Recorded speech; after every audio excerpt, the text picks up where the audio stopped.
నమస్తే, welcome to our channel. Party నుంచి నాయకుల వలసలతో బీఆర్ఎస్ అధిష్టానం ఉక్కిరి బిక్కిరి అవుతుంది.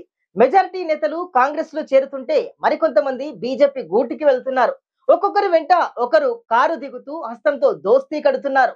ఇలాంటి లీకులు లేకుండానే డైరెక్ట్ గా కాంగ్రెస్ కండువ కప్పుకుంటూ గులాబీ బాస్ కేసీఆర్ కు జలకిస్తున్నారు. ఇప్పటికే పలువురు సిట్టింగ్ ఎంపీలతో పాటు మాజీలుగా మారిన పలువురు కీలక నేతలు కాంగ్రెస్ తీర్థం పుచ్చుకున్నారు.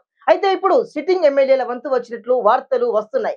కాంగ్రెస్ తలుపులు తెరిచామని రేవంత్ రెడ్డి చెప్పడంతో బీఆర్ఎస్ లో ఎమ్మెల్యేలంతా ఒక్కొక్కరుగా హస్తం గూటికి చేరేందుకు రంగం అయితే సిద్ధం చేసుకుంటున్నారు.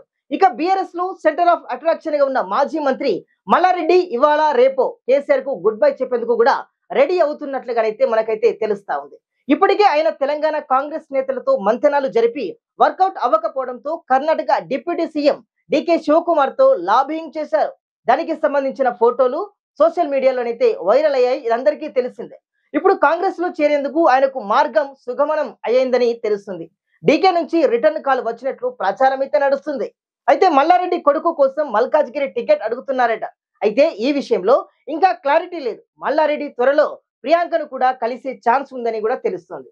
అయితే దీన్ని పక్కన పెడితే ఈ వారంలోనే మల్లారెడ్డి కాంగ్రెస్ లో చేరుతారు. ఆయనతో పాటు అల్లుడు మల్కాజ్గిరి ఎమ్మెల్యే మర్రి రాజశేఖర రెడ్డి, కుమారుడు భద్రారెడ్డి కూడా కాంగ్రెస్ లో చేరేందుకు అయితే రెడీ అయ్యారు.